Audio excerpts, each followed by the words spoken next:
Welcome back, everyone. This is Super Kelly Brothers Podcast, episode 118 on the 18th of April, 2021. My name's Sloan Kelly.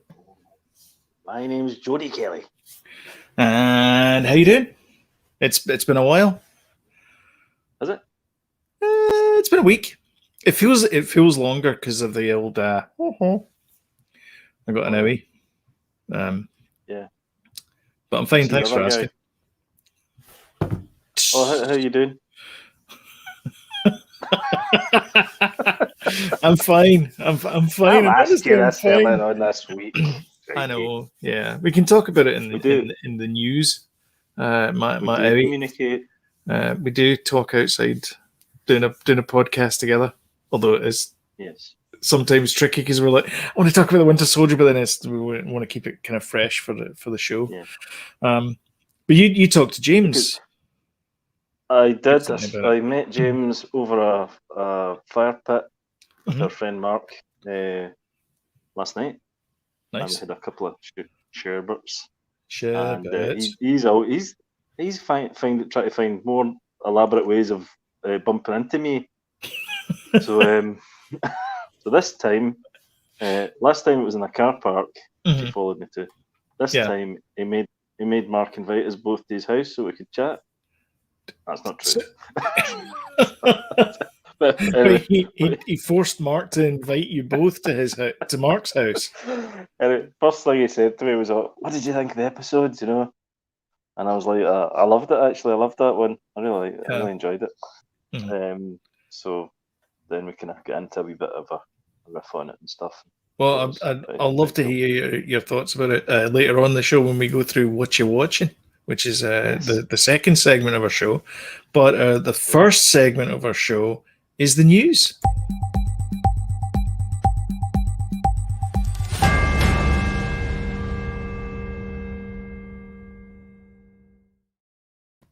So, we discussed this all the way back in August 2019. In fact, if you go as far back as episode 35, the Friends reunion. It's a go. They're actually recording it just now. My voice is gone as soon as I start talking. As a go, you're right. I saw that. So we were right. Although I think if you go back and listen to us talking about it, I think I say at one point, stop trying to make the Friends reunion a thing. It's not going to be a thing. So apparently I was wrong. Who would have thunk it? No. Which is why I'm drinking a coffee cup because it's Friends reunion. See, link, subtle. I like it. Intertwining. I I don't care about this reunion, but people have been trying to make it happen for 3 years now. Well, a lot of people like it, don't they? Yeah, it's a very popular show. I mean, it's one of the biggest shows. I mean, it was. I mean, I remember tuning in every week to watch it. I don't know. I mean, it's not aged well. Good. It was very good, but it's constantly on the telly, and it's still in, many people's eyes growing up, younger people. It's as far as they're concerned, it's still relevant as well, because it's been on the telly consistently since it stopped. So it's still totally relevant, and folk want to see it. Is it just a special? It's not a series. I think it's just a one-off. Yeah. I actually forgot to in case people wonder what we're talking about here, I'll just share the picture here. So yeah, this is the Friends reunion. The Friends reunion that we're talking about. So this is them obviously pre-Botox / rehab, alcoholism and whatever else it is that ailed them. Joey being on Top Gear. So this is obviously is taken before that. But I don't know. I mean, it's one of those. It's like everyone wants to do a Seinfeld reunion, and they kind of did that on Curb Your Enthusiasm, and it worked really well. There's a link later on. We'll get to talking about Seinfeld again later on in the show for a special cameo in Winter Soldier. But I don't know. It just for me, Friends is very much of the 90s, and I've tried to watch it recently, and the jokes fell flat for me. Like I was a huge Friends fan back in the day, I think but it's still relevant.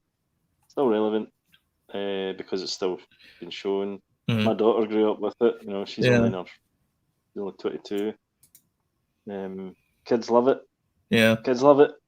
Kids love it. I would say to the kids, prepare to be disappointed. Yeah, because it won't live up to your dreams. No, it won't. No, and the reason why it won't live up to your Johnson, dreams. yeah. Sorry, this guy. But he's directing it. He's not directing it. I'll tell you what he is wanting to direct, though. He's wanting to direct an episode of The Mandalorian, which is why I put a picture up here. Do you know, I read that yesterday, I think, and he is trolling the hell out of me.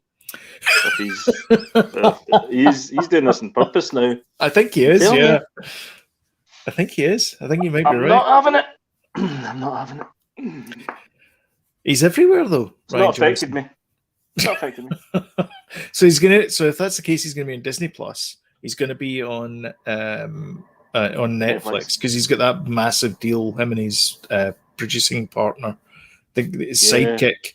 That I feel at times, and this might be a bit harsh criticism, but I feel at times the producing partner needs to rein him in a little bit more and be less of an enabler for him, and just say to Ryan, stop doing what you're doing, and just do a 180 and just get out of that, because what you're doing is wrong, and you need to be shut down. Is making loads of money for these movie companies. So why would they say that? Why would they say that? I know. He's not doing anything wrong because he's making lots of money. It's true. We might. He's done 2 good movies. But that's it. 2 good movies. Enough, Ryan. We talk about Rian Johnson too much in this bloody podcast. We certainly do. Although we should talk about, talking of Disney and Lucasfilm and all that kind of stuff. What we should do is we should also talk about recent casting news. This gentleman here, Mads Mikkelsen. Casting news, the sequel, because last week we were talking about Fleabag herself. Yep, we were. Yep. Phoebe Waller-Bridge. Yep. Yeah. And this week, Mads Mikkelsen. Mads Mikkelsen is in. He's been cast as, assuming maybe baddie. The baddie, probably, because he's the baddie in everything, isn't he? Indy 5. So Indy 5, he's a great actor. Mm-hmm. He's. I love Mads. I think he's brilliant. He plays a good bad guy, because he started off in his big break was like Hannibal, the TV show, wasn't it? Well, it was in a film by Nicholas Winding, and it was called Valhalla Rising, which was a great film. Don't know if you ever saw it. I've heard of it, but I've not seen it. It was like a Viking thing where it's very mysterious. There's not much dialogue in it, and it's very good film, very violent film. That was the first time I ever saw him, and then he's done loads of stuff since then. Star Wars, he's brilliant in that. I thought it was fantastic. Yeah, it's true. Yeah. Generous dad. One, that speech where he appears as a hologram, I was nearly greeting. Loved that. I mean, it wasn't. I mean, it was tearjerky, but it was not as tearjerky as I Love You 3000. Not a dry eye in the house. Don't even get me started. I know. Oh, you're crying. Yeah, I'm glad this guy's. So he's going to be the baddie, I guess. I mean, it'll be better, I hope, than Cate Blanchett as the Russian whatever she was supposed to be. Or maybe we're wrong. Maybe he's going to be the sidekick, and Phoebe Waller-Bridge is going to be the baddie. Wouldn't that be fun? I doubt it. I mean, when you go to central casting, that's not what they say. They don't go Phoebe Waller-Bridge. She'd be a good baddie. Yeah, it makes me more interested for it, though. I must admit, these casting. Maybe. News. Oh yeah. But they still have. I mean, Indy's getting up there though. I mean, he's 78 or something now. I think we mentioned it in the last in last week's casting news. So yeah, it's. I think they're starting hurry filming up. as well this year. Oh, are they? I think so. I think it's officially starting filming. He's probably going to be about 80 when this film comes out. Oh yeah, aye. Easily. Yeah, and Spielberg is not directing it either. No, he's not. Unless Harrison Ford's got a script in front of him, so he's a wee bit wondered, isn't he? Have you ever seen him get interviewed? It's because of the weed.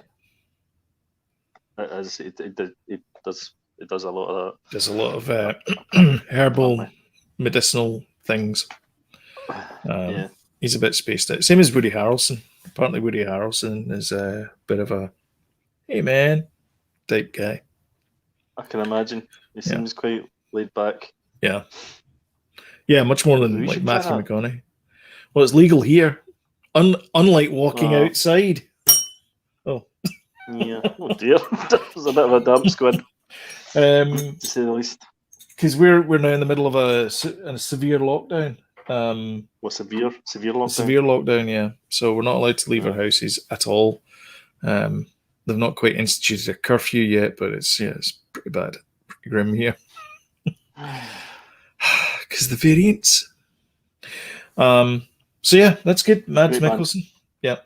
And then the final piece of there's two final pieces of news. Let me just bring up the old screen share here. You got one of these, not a mobile phone, but you got a Razer Kishi. Unfortunately, I didn't get a new mobile phone. Because I received one of these fellas. Do you want to tell the ladies and gentlemen? I'll put you big screen. One of these fellas in the post. Can you put it further up to the camera? Nice. I was very excited about getting it. Nice, I got it from eBay, right? These are like £80 here. I got it for 40. Nice. eBay. I got it half price. So I thought, great. And then I thought, right, get it going, you know. So I opened it up. Oh, lovely. It's really nice. Nice little thing. Very nice. It is. Now, unfortunately, this is not Bluetooth. Oh, it's not. Which is a big shame. Because I thought it was Bluetooth. No, it's not. It's not. It's not Bluetooth, which is a total bummer because I could have used it like on the tablet or something. You could have sat with it in your lap, and yeah. It's not Bluetooth. Anyway, so this comes apart. I mean, it comes apart. You need to. Your camera's away on the other end, Jody. Comes apart like that. You put your phone in. This is a reenactment of what I did. Put your phone on wee USB-C. Yeah. You put your phone in there like that. Then you push this bit, and it just hooks over. And there you go. That's it. You need to go further over to your left. There should be a little. Should be a little light there. Right. And saying that it's on. As you can see, there's not one. It didn't work for my phone for some reason. Although, right, so that's it that way, right? So if I do this, backwards, the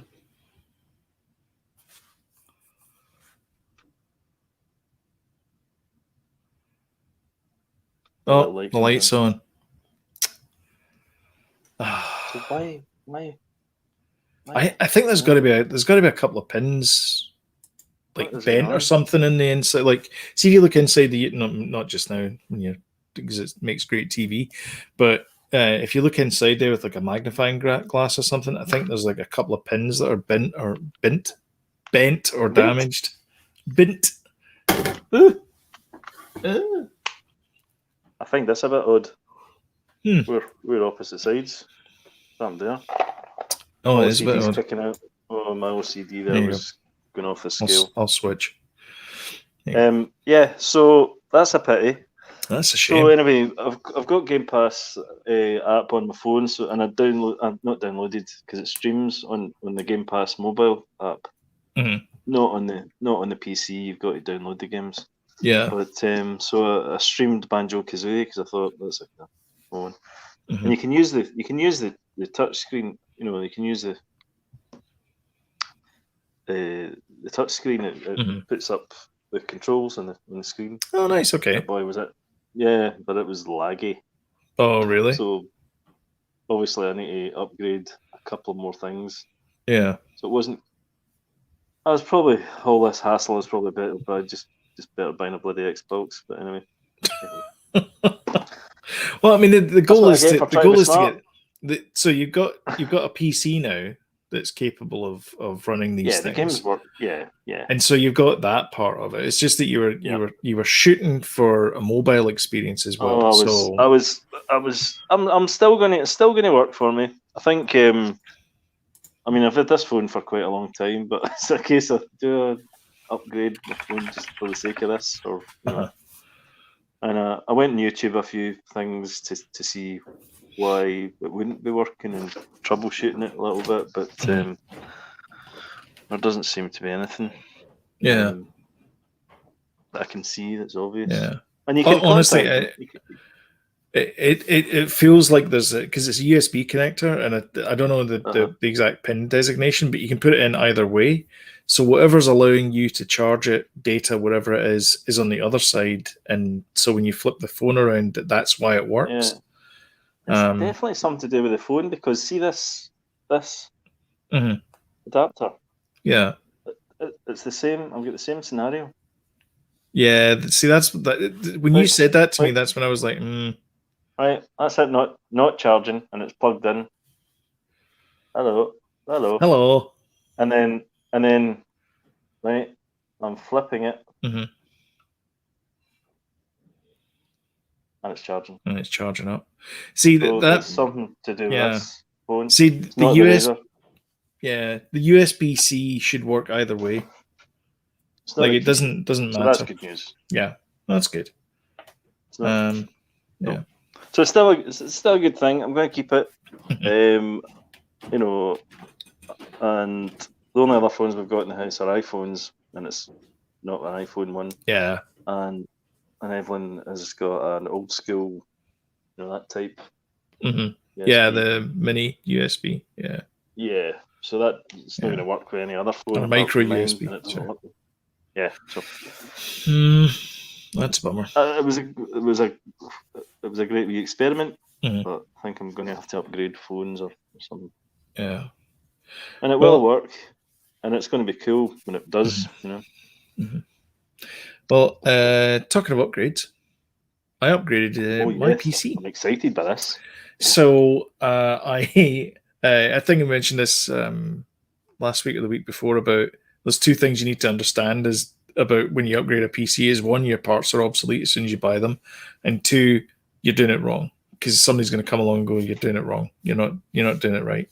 So what I ended up doing was I bought all the bits for a PC, which is the Intel i7 10700K. And the reason why I chose that is One of because my it's favourites. one of your favorites, is because it's got an inbuilt graphics chip with the Intel UHD graphics. So I built everything yesterday. Yeah, Friday night. Friday night it was, because and I'll get to that in a minute. But this is more exciting.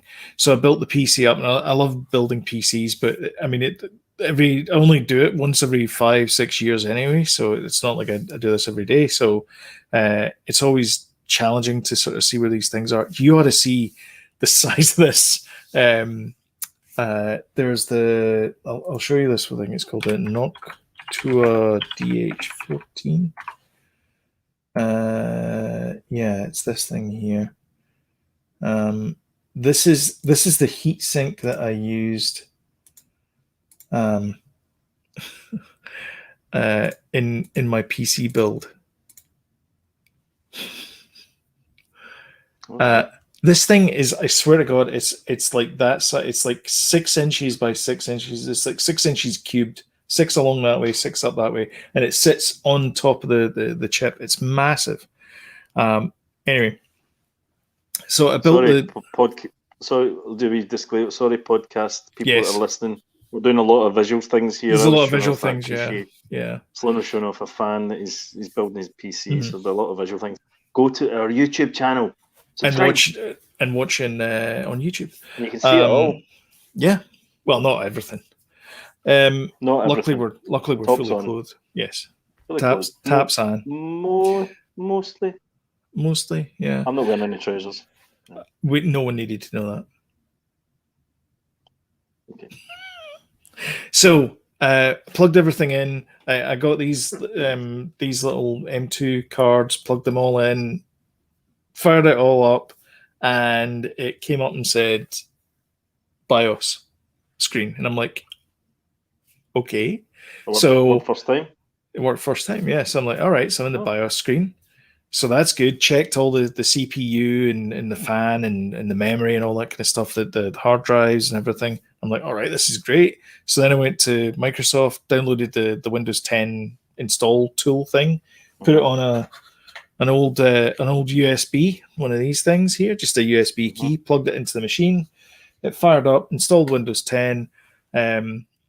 I then installed Chrome, because of course that's the first thing you got to do is get Chrome installed, and then after that I installed LastPass, which is my password manager thing, and Backblaze and a whole bunch of stuff, and I was up and running within 3-4 hours or something like that after building the PC. Like, it's just basically, I've got my old PC which I'm still using for the Plex Media Library that we've got. But yeah, everything's running, and I've been exporting stuff in Adobe Premiere as well. We use Adobe Premiere for editing and getting the audio out of the podcast.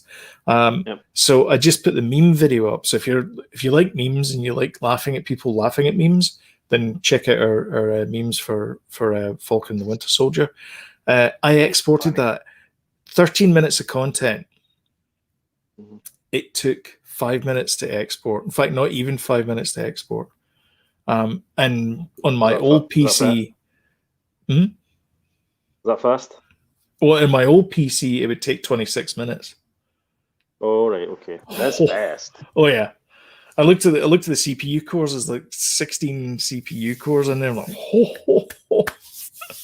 There's 8 cores, but there's like 2 threads per core, so that you basically get like 16 virtual cores. So it's basically 16 CPUs inside this computer. It's fast, and the memory's fast as well, and all this kind of stuff. So because that's the whole idea, was to try and sort of make my life a little bit easier. But I've got a whole bunch of like scripts and things that I need to run the podcast with. Copied all that across from my old PC, and it works fine. So everything's up and running. This is my main PC now. I don't need to go between the two, because that's one of the things I hate doing when you do a new PC build, is you go between the two machines to get stuff. And it's like, no, everything's over there. I can do stuff over there that I need to do, but this is my main PC now. So yeah, I'm super happy with it. Did you download Game Pass? I didn't, but I did download Steam, and I installed Team Fortress 2 and had to play around with that because I wanted to test the graphics. Well, that's what I meant. And I'll tell you something. So I have an old NVIDIA GTX 560 card on my old PC, and this thing is every bit as good as it. I don't have a discrete graphics card on this PC. It's blinding fast. I detected no lag. It didn't feel like it was wrong. There's a bit of screen tearing, but I'm okay with that because I usually turn VSync off anyway because it lags a bit. But yeah, it played beautifully. I sucked at the game, right enough, because I haven't played Team Fortress 2 in a while, but it was great. Like it looked like a card, and then I'm like, do I really need a graphics card? I mean, it's like $700 just now. Sorry, the cheapest one is $700. And because of the pandemic and supply chain issues, tough to get. Yeah, it's like $1,400 to $2,000 for a graphics card now. So I'm okay with this UHD graphics just now. It seems fine to me. and I'm running 2 displays as well, so I've not lost anything. I still have my 2 monitors, so I'm good. This is great, Cool. and my machine's really 'cause fast. the big thing was because I got the laptop, obviously, and it can play games, and I thought it'd be good if you.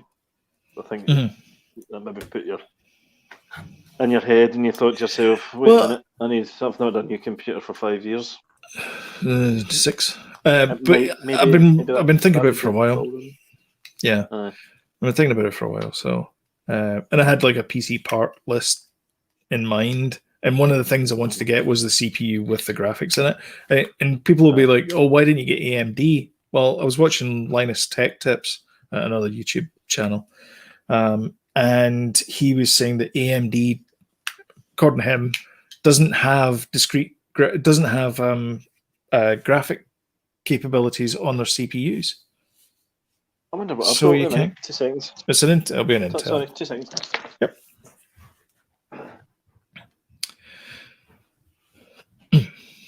Middle of a podcast, he disappears. He's going to come back and he'll be like, "Right as rain." I'm NVIDIA. Yeah, that's the graphics card. It'll be an NVIDIA 2060 or 2070. Yeah, that's what I don't know. I need to go back and look again, but yeah. I mean, that PC is brilliant. That PC runs the that flight simulator, Microsoft Flight Simulator. You can ramp down the graphics on it, but it's cracking. Yeah, Anna-Marie's got a 2060, I think it is, in her laptop. Yeah. So yeah. Unnecessary if you're just typing. I mean, no, she plays games. So she likes using that. So, right. So yeah, I'm happy. Like the games that I play on it, it seems that it's going to work just like if it can run TF2, it's going to run all the games that I play on it. So, which is not a great deal, but the reason why I got it is because it's going to be a workhorse machine for doing video processing and things. Oh, and also I had some cash left over, so I got one of these cards, which I'm just going to go big screen for just a sec. Got one of these chaps. Yeah, nice. Okay. Which is a video capture card, which is like $80 Canadian. So one of the reasons why I did it is because I do a few Raspberry Pi videos, and I'm gonna start streaming some Animal Crossing. That was kind of the reason why I wanted to do it. And there's other things I want to do as well. There's some Spectrum stuff and things like that. But it was such a pain to set up with the Raspberry Pi because the Raspberry Pi detected it was a 4K device. And so it went, "Oh, I'll just give you 4K. So I'm in OBS and I'm like, just try and crank it down to something that I can actually read because it wouldn't output further onto the I've got this little TV that doesn't do 4K, and of course it's trying to pump a 4K signal into it, and the TV's like, I can't do that, dude. So I didn't like it. So that's going to capture game video. Yep. Cool. Yeah, super cheap. If you're thinking about picking one of these things up, I haven't done a full review test thing on it yet, so I'm kind of. Sloan's got another channel. It's called Sloan Kelly. Just Sloan Kelly, yeah. Tech Talk, yeah. It's like it's Unity, C++, Raspberry Pi technology type video stuff and things. Yeah. And then finally, my eye. So I had an eye operation on Sloan's Tuesday. Not wearing red eyeliner. No, I'm not wearing red eyeliner. For those of you watching in the podcast, I haven't joined an. I'm not in Visage. I just have this. It looks like a black eye, basically. Yeah. For the sensitive amongst you, was that too gross? Just don't look at the screen now. I'll let you know when you can look back again. But it looks kind of like that. You look like you're transforming and from Caitlyn Jenner style. There you go. Okay. You can look back now. So yeah, it was. I wouldn't say it's painless. The most painful thing is I had two. Sorry, this is going to gross people out, but I had two injections to anesthetize or numb the pain or whatever it is. That was actually the most painful part of the operation. I've had the same thing. Yeah. Oh, this is the McMaster thing you're talking about. Yeah. Yeah, but he didn't use anesthetic, did he? He just came at you with a scalpel. Oh, he did he? It came out with, well, I never told you that, but I assumed you would just, yeah. So were you lying on the? Because when I went in there, they said, "Okay, Miss Kelly, if you just like to lie on the bench," and I said, "Where do you want me to put my clothes?" And he said, "Beside mine." And it's an old joke, I know. So there was three of them in there, and they were all like wandering around doing the various medical professionally stuff. The hospital seemed quite quiet. Everyone didn't seem in a panic. It seemed okay to me. I went in. I got asked questions about, have you been exposed, or have you met anyone who has been exposed, all that kind of stuff to COVID, because they're asking questions. All right. They asked me there at the front desk, then they asked me at the other one. Yeah. So anyway, scraps rubs himself up against your leg. You ever been in a Turkish prison? Been in a locker with it? So anyway, moving along swiftly. So I get in there and I'm waiting in the waiting room for an hour, and then I get called, and I go in and I'm in and out in 15 minutes. It was as quick as that. And like I said, the most painful thing was the old in the eyelids. I didn't like that. Did they warn you? Did they warn you about it? Oh no. No. Was it just they're like so in my experience of the NHS is shut up and do what you're told. I'm not explaining anything to you. You're the idiot. I'm the doctor. I know what's best for you. And how it works over here is everybody explains everything to you. So this calmness comes over you. And you're like, okay, here's what I'm going to do. Like that anymore. Isn't it? No, it's not. No. I've not been in a while, so I don't know. But like my doctor, I went to the doctor because I was feeling stressed. I quit my job. Like that's how bad. Not my current job. I've never no.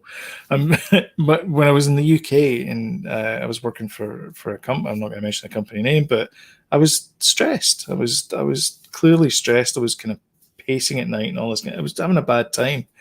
And I went to the doctor to see if you could get me to a consultant or a therapist or anything or whatever it was. I didn't, because you can't do anything unless you consult your doctor, because you got to talk to them first for some unknown reason. And the guy told me to, and I swear to God this is true, just walk it off. Walk it off. Walk it off. Just walk off stress. There you go. That's great advice there, Doc. Thanks very much for that. Mm-hmm. Ignore it. Just ignore it. Just ignore it. It'll go away. Just ignore it. You're making far too much out of this. And this is the whole, men don't have mental health issue crap that you've got to go through. Anyway, so hopefully it has changed, but that was the last time I went to a doctor in the NHS, because I'm like, what's the point? If that's your advice, is just walk it off. Thanks. Anyway, so this guy was really good. He talked you all the way through it, and he said, and he's saying, look, this is gonna sting. I'm not trying to sugarcoat this in any way. It's gonna sting. Take deep breaths while I'm doing it, and the pain will soon be away, because the numbness will start to take over. And sure enough, it was jellyfish and went like that right in your face. Whoppa, like that. This is gonna sting. But the weird, so I was having kind of nightmares before the operation, because all I could see was things coming at me in my eye and all that kind of thing, and when the actual operation was going on, I could just see bright light, because they shone this massive bright light in my eye, because obviously he needs to see stuff. So they shone the bright light in my eye, and all I could see was kind of vague shadows when I did look, and it just felt like somebody just kind of pushing down on me a couple of times, but it wasn't sore, which, again, that's the whole point of anesthetizing you, or however you pronounce that word. Aye, there you go then. But you're all better now. Apart from you look like you've joined an 80s band. Adrian! Uh-huh. Come me. Yeah. Cut me, Mick. Cut me, Mick. You're a bum. Folk are like, what movie's that in? That's Sylvester Stallone and Burgess Meredith in the movie Rocky. Sound of Music. Sound of Music, yes. Shall we take a short break before we do What You Watching? What a great idea. Okay, we'll be right back.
So,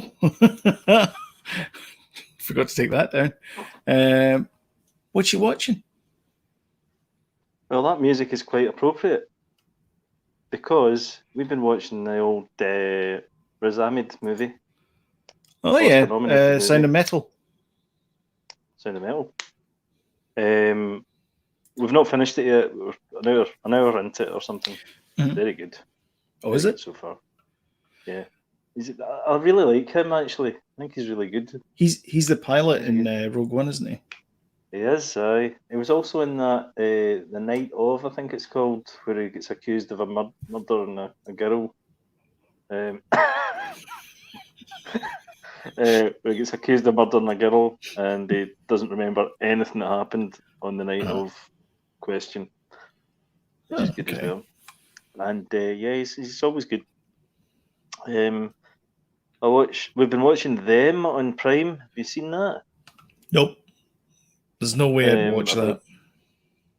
What? Why? Because it's a horror. Because it's terrifying. I don't even like like it automatically shows the trailer as soon as you hover, because I've got a Fire TV, so it advertises Prime stuff. So it starts immediately. It's like straight into it, and it's like folk coming at the walls. Nope, I'm out. Oh man, no chance. It's not as horrific as you might think. Actually, there are bits, but it's not. No, it's about a black family moving into a kind of white community back in the 1950s. Okay. 50s-ish, I think. Yeah. And it is absolutely brilliant. Yeah. It's really good. Really good. It's really brilliant. It's really well done. Real quality show. Aye. Because I liked Get Out. I thought it was it's not made by the same people as Get Out. And it was Jordan Peele. And then he Yeah. made Us. Yes. And this thing came out Them. I thought, oh, Jordan Peele must be involved in this because it's called Them. And it's about a black family and all that. But he's not involved. Oh, and I didn't like Us. I didn't like it. It wasn't as good as Get Out. I thought Get Out was brilliant. But yeah, it's good. Them's brilliant. Yeah. It's fantastic. Them's brilliant. Them's brilliant. Now, I didn't take your advice of last week, and you said, don't do it. Don't watch Thunder Force, because I've done it for you, and it's crap. We watched it on Friday night. Did you? Was that your Friday night movie? It was. Hannah was here as well, so we're trying to kind of pick something that we could all kind of enjoy. Yeah. And we watched it. It was okay. It wasn't as bad as I thought, but it was pretty predictable and all the Adam Sandler type things that. Yeah. He's not in it, but it was that type of predictable comedy thing. But there's a couple of laughs in it.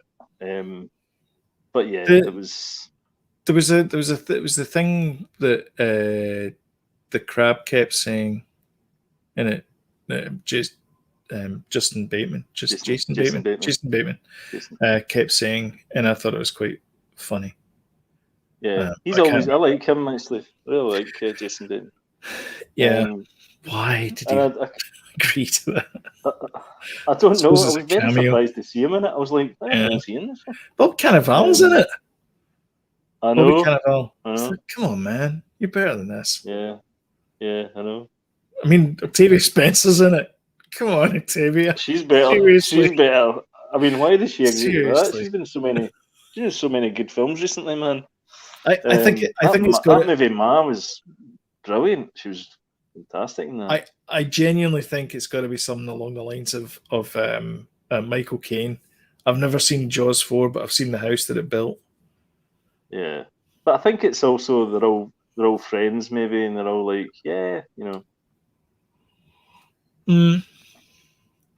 I suppose, yeah. I don't know, but that probably explains the end of the world as well.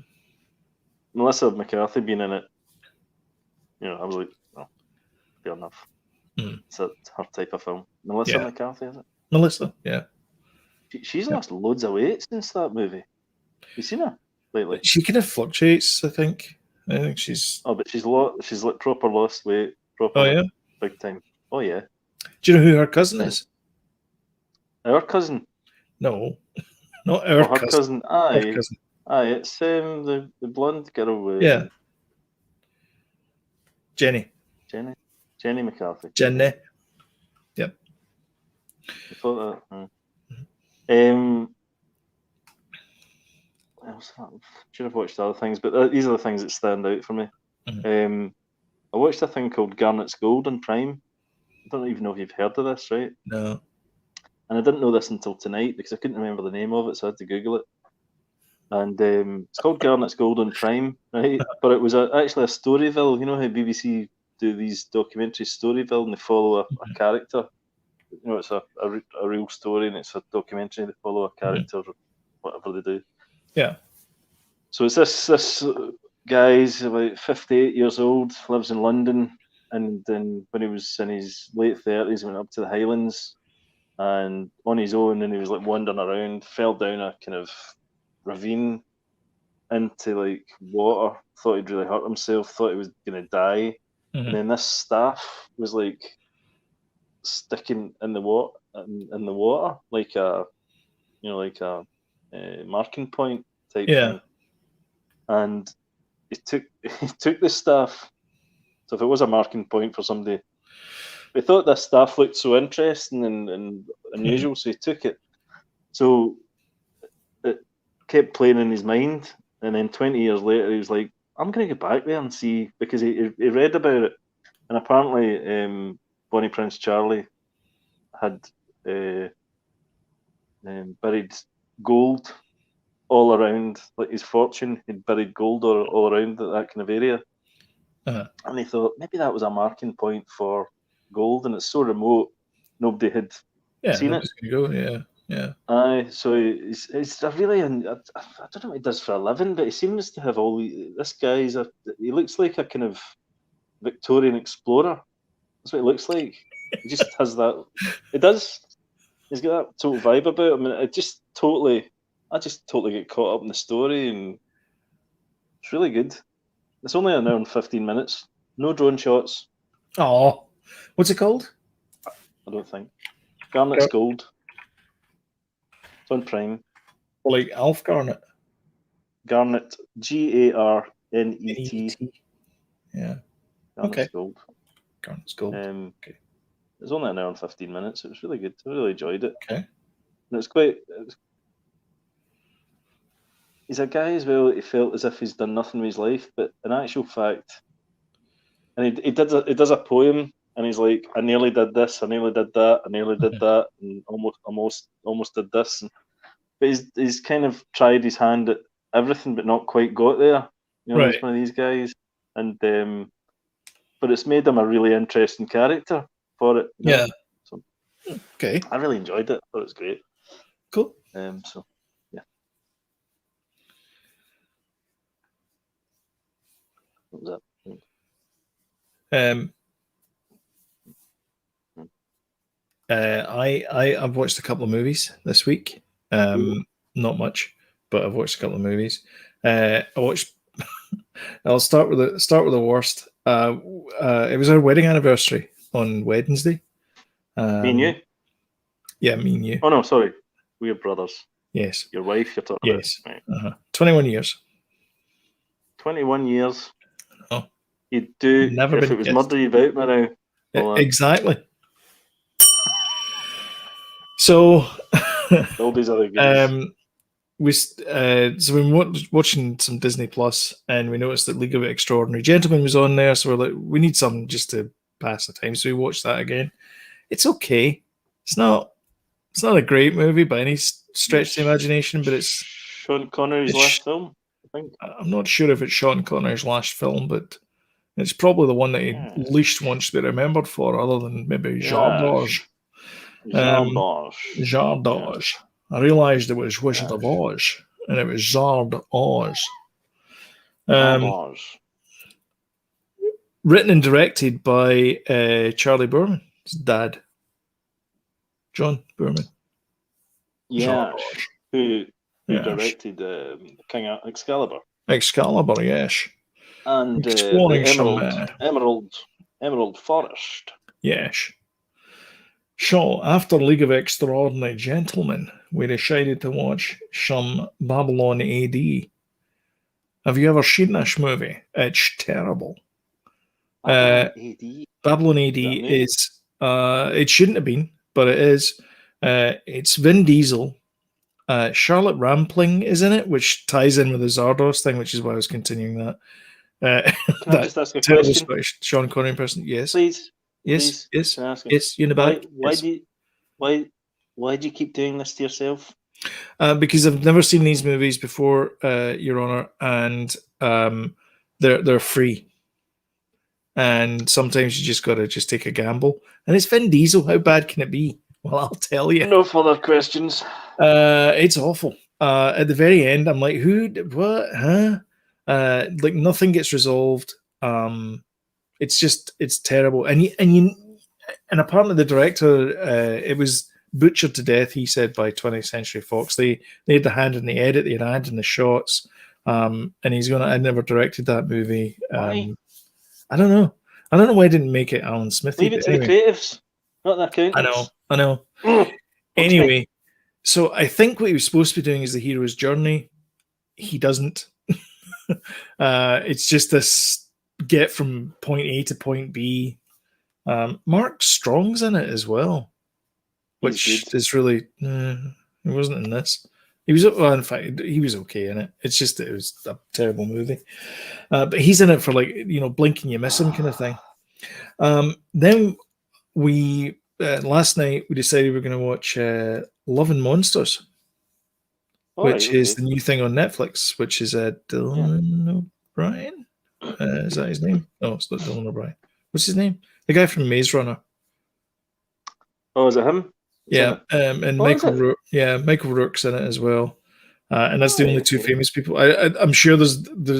Oh, come on! Do you not know Amy? And I'm like, I haven't seen her in anything before. Maybe I have. I just don't recognize her from stuff. She looked kind of familiar, but that happened to me tonight watching. I saw in the background somewhere in some movie. Watching that Sound of Metal. That happened to me because a girl in it. I'm like, who is that? Yeah, I totally recognise her. And it was the girl from Ready Player One that's got a birthmark. Oh, Samantha.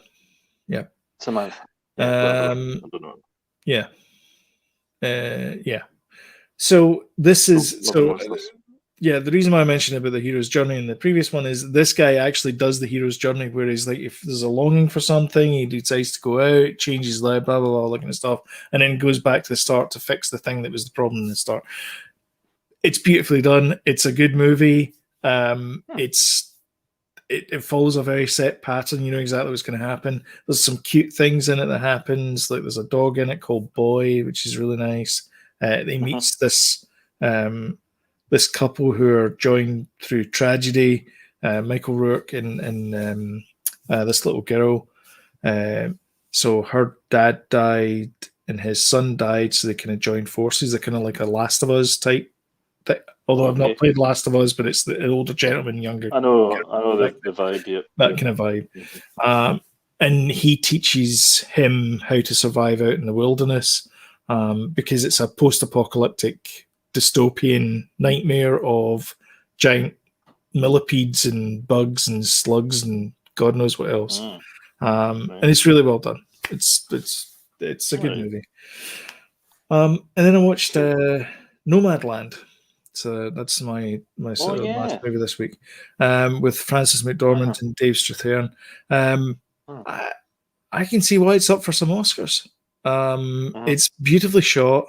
It feels at times that it's been shot as a documentary. It's obviously not a documentary; it's a feature film, but it feels that way. It's based on a book of the same name, and also Laura Poitras. She did a documentary which is like 15 minutes called Camper Force, and it talks about some of the same things. And there's a couple of scenes in it where it's very similar to the movie. They have the Amazon robots in one of the scenes, for example. It's one of those movies where nothing really nothing really happens, but it's exciting because, or it's not exciting, but it's interesting because you see this person's life unfold, and there's something nice in the journey. It's the journey. Yeah. And it's all about this character called Fern, who comes from a town that doesn't exist anymore called Empire, Nevada, and she decides to put all her worldly possessions in the back of a van and have that nomad life. And it's really entertaining. It's, like I said, beautifully shot, wonderfully acted. I would recommend it. It's where can we see that? You can see it on Disney Plus because it's Searchlight Picture. Yes, it's on Disney Plus. Oh, can we though see it on Disney Plus? That is a good question. I don't know. Let me see, and I'll tell you. So while you're doing that, I can say that we also watched the Circle US. We got into that last year. So you did, yeah. And so the season 2's in there. Loving it so far. It's every bit as good as the first season. I don't like reality TV shows, and I tend to shy away from them. But The Circle was such a unique take on it, and it feels like more of the same because and with like a couple of tweaks here and there, and I kind of had a bit of a longing after the season ended last time for The Circle. So I liked it. Is it there? It's a bit Big Brotherish, though, is it not? It is. It is. Yeah. Oh, it is. There you go. You should watch it. I You should definitely like watch those kind of films. Yeah. Cool. Cool. You should definitely watch it. And I would like to see your take on it. See what you thought of it. Yeah, I'd like to watch that. Like those kind of things. Yeah. We're big Francis fans as well. There's a lot of sequences in it that remind me very much of the first 25 minutes of There Will Be Blood. Oh, I'm in. Just a lot of driving, silhouette, country in the background, cuts to the outside, America, cuts back to inside, she's eating a can of beans, that kind of stuff. No talking. Oh, but just... the first, the first. Don't get me going in that movie. I could talk. Oh no, it's one of your favorite movies. I love it. Oh, I love it. That was my birthday movie last February there. I love it. Brilliant. You want to talk Winter Soldier? Yeah, we both watched Winter Soldier. Yeah. I really enjoyed this episode. You know, it's the kind of aftermath of everything, and everything's kind of calmed down, or has it? It's the calm before the storm of next week. Yeah. So yeah, I enjoyed it. So is next week a 3-hour episode, or how are they going to wrap everything up? They're going to wrap everything up. Well, I think they've set up the big bad now and stuff. Have they? I think they have. No, they've been talking about the power broker this whole season, and it's like, who the hell's a power broker? Yeah, but maybe the big reveal is going to be there. But I'm not doing a Mephisto thing again. It's Sharon Carter on this one, or Silver Surfer, whatever. I'm not doing that.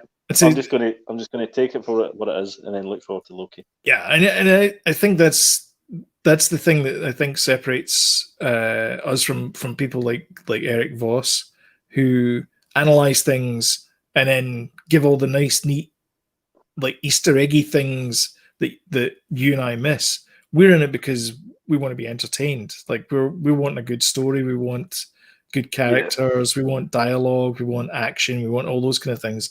We want the kind of critical-ish eye view, whereas he's much more, isn't it cool because they got this bit in? Yeah, much more analytical, whereas we're more kind of like, where's the story? Stupid, I think. Stupid. He's intelligent and we're stupid. Yes. Yeah. He's intelligent and we're stupid. Yes, that's exactly what I was trying to say. But of course, I was too stupid to round off what you're saying. Yeah. But of course, I was too stupid to explain it that way. But that's right. That's there was a couple of bits in it that I really liked. I still think John Walker is the most entertaining character in the whole show. Loving it. I love the whole. I don't want to get into it too much, but I love the whole the what do you call it? The hearing, the trial, the hearing, whatever. That bit. And he's just not interested in. So I missed it. I missed a bit towards the end of that. So did he? He lost his rank and privilege, didn't he? Yeah. Like they stripped him of the title captain, and his not just Captain America, but actual captain. And his so he's getting everything. nothing. So he's getting nothing. Mm-hmm. Jeez, oh. I tell you what, I didn't do, and you told me there's a post credits scene. There is, yeah. But before we get to that, though, I did promise we had a link to Seinfeld. Mm-hmm. So after the trial, they're sitting down, him and his wife, and she's going, "It's okay, John. It'll be fine." He's going, "It's not going to be fine. It's terrible." And this woman appears, and she sits down between them. Of course. And it's Julie Louis-Dreyfus from Veep and Seinfeld and not Samantha Who, Caroline or whatever her character's name was, doing a fantastic job. And it was so nice to see her in that doing that role. And it'd be interesting to see what happens to that character. But I think that's how they get US Agent into the MCU. Is that she's going to call upon John, and John's going to be US agent from now on, because I would hate to lose that character, because I think he's really he's more interesting than Bucky and Sam. Like Yeah, I think so too. Sam's situation is interesting, like the whole Shrimp thing, the shrimp farming, the whole he's now in this difficult position where it's he's literally going to be carrying a shield / torch / whatever you want to call it for Black America, because I had this bit in my head when I was talking about it, but essentially Isaiah's like, don't do it, because they're not going to accept you. But on the other hand, is like, if you don't do it, they'll never accept you. And so he's some doofus like John Walker, exactly. Yeah, some so he's blue-eyed he's got to accept it. So he has to do it. And so it's this duty that's been thrust upon him, and he's made the decision that he's just going to go for it. He's just going to carry the shield and they've really built that bit up really well, I think. Yeah. And the John, like I totally agree with you. The John Walker character is the most interesting character. Yeah, definitely. And it's a shame. It's not that Sam and Bucky are bad characters. It's just that they're not really doing much with them, and it's kind of a shame, because Anthony Mackie, both Anthony Mackie and Sebastian Stan are great actors, and I just feel that the characters are just, maybe other people are what are these guys talking about? But I think they could have done more with the buddy thing as well. Yeah, and you kind of see glimpses of that. The whole, the parting of the ways in last night's episode, where he's obviously going back to see the Japanese fellow that he murdered his son, and sort that out while he did his training. And that training sequence, all I could think of in my head was like 80s and 90s montages. Oh, Rocky. Yeah, the Rocky thing, 4 or something. Yeah, me too. That's what I could think. That's all I could think of. But it was good. I do apologise to my brother for all the spoilers that's been, and we didn't say anything before it. Oh yeah, it's true. And apologise from me as well, because I've probably done that as well. Sorry, guys. Don't worry. But anyway, talking of spoilers, the bit at the end. Did you go back and watch it? Don't spoil it. No, I've not seen it. Don't spoil it. What? Oh, dude. Maybe I should wait till tomorrow. Tomorrow to watch it. Why? What happens tomorrow? Well, funny you should ask that. We've got a watch along reaction episode video 5 reaction video. Falcon Winter Soldier tomorrow with James. Tomorrow at 5 UK time, 10 p.m. Sorry, 10 p.m. UK time, 5 p.m. Do it. Ontario / Eastern Seaboard time. I'm looking forward to tomorrow's episode, actually. Yeah, me too. You got your memes done? Not until about half an hour before. Oh, okay. That's fair enough. So we're at 103 just now. I know we've got a bit of trim in the middle when we both had a break. But there's one last thing I want to talk about, which is the Oscar predictions. Because the Oscars are next week. They're a bit late this year because of some pandemic or other. So we're going to choose what we think is going to be Best Picture, Best Director, Best Actor, Best Actress, and Best Animated Feature Film. And we're going to write them down without having seen any of the movies. Yeah, although I did watch. I watched the trailers. I watched one of them, and I've watched some of them. I watched The Father. I've watched. Yeah. Well, there you go then.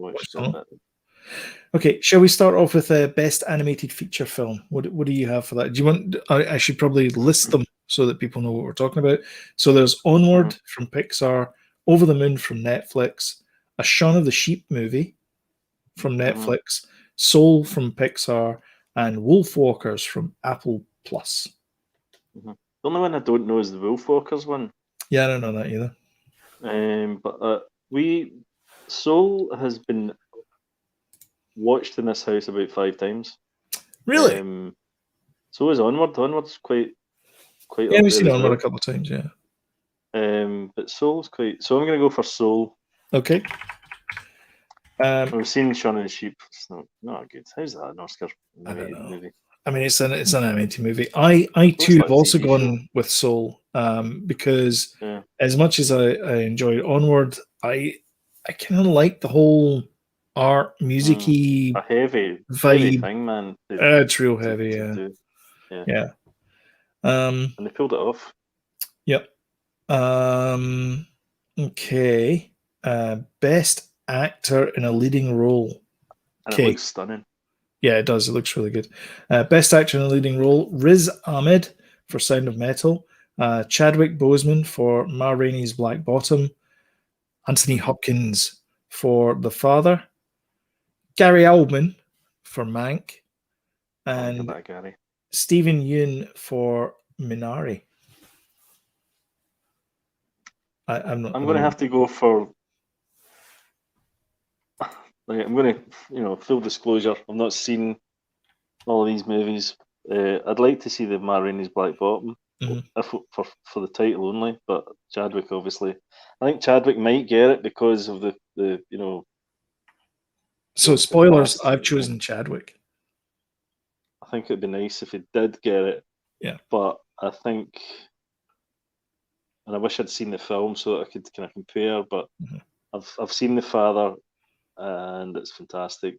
And I watched the trailer for The Father today, and it really affected me again just watching the trailer. Oh yeah. Yeah, really. I think Chadwick will get it though. Okay. So we're both. Wow, that's 2 for 2. It's almost like we're brothers. That's what it is, huh? Oh no, really? Yeah. Maybe I should say Anthony Hopkins then, just to cover the bases. No, I mean, if you think it's going to be Chadwick that's going to win it, just say it's Chadwick. That's fine. I think it's okay. Okay, so best actress in a leading role. So we have Viola Davis for Ma Rainey's Black Bottom, Andrea Day for The United States versus Billie Holiday, Vanessa Kirby for Pieces of a Woman. Vanessa Kirby, who plays Shaw's sister in Hobbs and Shaw. I don't know that one. Pieces of Women. What's that one? Don't know. I don't think I've heard of that on the list. Frances McDormand, Nomadland, and Carey Mulligan for Promising Young Woman. Quite a selection there.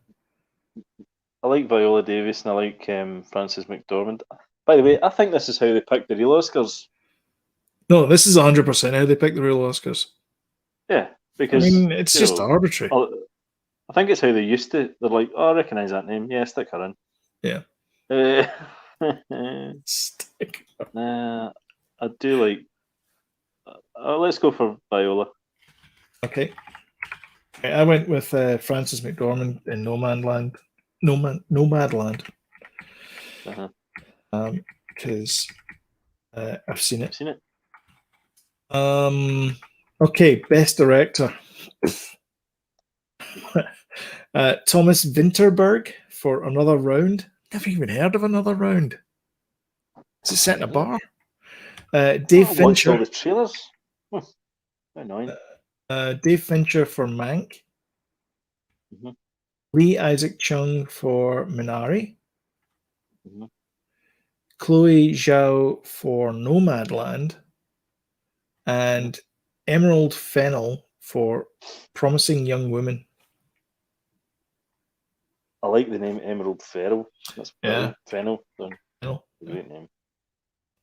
I don't know what Another Round is. Not heard of that one. It's not up for anything else. I mean, it may be up for craft awards, but it's not up for anything there. I'm gonna go stab in the dark. I'm gonna go for David Fincher. For Mank. Okay. I should have. I'm quite. I apologize. I've not seen that film. Mank. Yeah. I've not seen it. I got 20 minutes into it. And I'm like, I'm getting bothered with this. It's a bit of a love letter to Hollywood. I would say Citizen Kane. Orson Welles. Yeah. Okay. Best Picture. So The Father, Judas and the Black Messiah, Yeah, I've Mank. seen some of these. Have you seen some of these? Mank, Minari, Nomadland, Promising Young Woman, Sound of Metal, and The Trial of the Chicago 7. The Trial of the Chicago 7. Yeah. He sends one of yours to the hospital, you send one of his to the morgue. That's the Chicago way. Name the movie? Toy Story. Yes, that's right. Only kidding. Untouchables. Yes, directed by Brian De Palma. That's correct. With Kevin Smith. Yes. Kevin Smith. Kevin Costner. Kevin Costner. Well, I've seen some of these. I've seen the Trial of Chicago 7. I've seen The Sound of Metal, kind of. I've seen The Father. I'm going to go with The Father. I really enjoyed that. All right. Okay. I'll enjoy that. All right. Okay, that's us. So that's us. We've got You never picked. Oh, sorry, You I never didn't. picked Yeah, this picture. I did. I wrote it down. Sorry, Nomadland, because I've seen it. So we're just going with the ones we've seen. Well, yeah. I mean, isn't that how they do it in the Oscars? And then they all vote in the hushed, darkened, smoky rooms in the back of the Chinese theatre. See that movie, Promising Young Woman? I didn't realise that was Oscar worthy. I just thought that was like that's the one for it's. I didn't think it was Oscar worthy either. I thought it was. I didn't like realise a it. I thought it was revenge just horror kind of. thing. Yeah. That's what I thought it was. I didn't realise it was Apparently. until today. Actually, I didn't realise it was part of the list. Yeah. I didn't know. I didn't know that Carey Mulligan was married to one of the Mumford sons. Aye. Bobby Mumford. Bobby, yeah. Bobby McFerrin Mumford. That's him. Oh no, I can't do that. We've got a copyright strike. I'm pretty sure that's Warner Brothers. No, that's you. That's it. That's them. That's it. I can't believe you've done that to us again. I know. Warner Brothers. Only Warner Brothers. Walt Disney World, the biggest entertainment company in the world. Nothing. Warner Brothers. Supportive. Warner Brothers, you mentioned Warner Brothers. Like, oh, that's it. You can't mention Warner Brothers. We've done it 4 times now, and that'll be it. It's like Beetlejuice. You mention them 4 times, and they just slap an injunction on you. Okay, so best picture, we've got Nomadland from me and The Father from you. For best director, I've also gone with Chloe Zhao for Nomadland, and you've gone with Dave Fincher for Mank. Best actor, we both chose Chadwick. Best actress, you chose Viola Davis for Ma Rainey, and I chose Frances McDormand for Nomadland. And best animated feature film, we both chose Soul. Yeah. All right. Sounds good. Get your money on them. Yeah. Yeah. Don't. You're going to lose your money. And that about does it for this fun-packed episode of the podcast. Don't forget to join us tomorrow. We will be live 10 p.m. UK time, 5 p.m. on the Eastern Seaboard for our reaction video to episode 5, Truth, of Falcon and the Winter Soldier. And it will soon be over. Next week's the last episode. So, yeah. Anyway, thank you all for stopping by. And Jody, you want to add anything else? Thanks, guys. Do not put any money in any of those choices. Yeah. And we'll catch you in the next one. Bye. Cheers.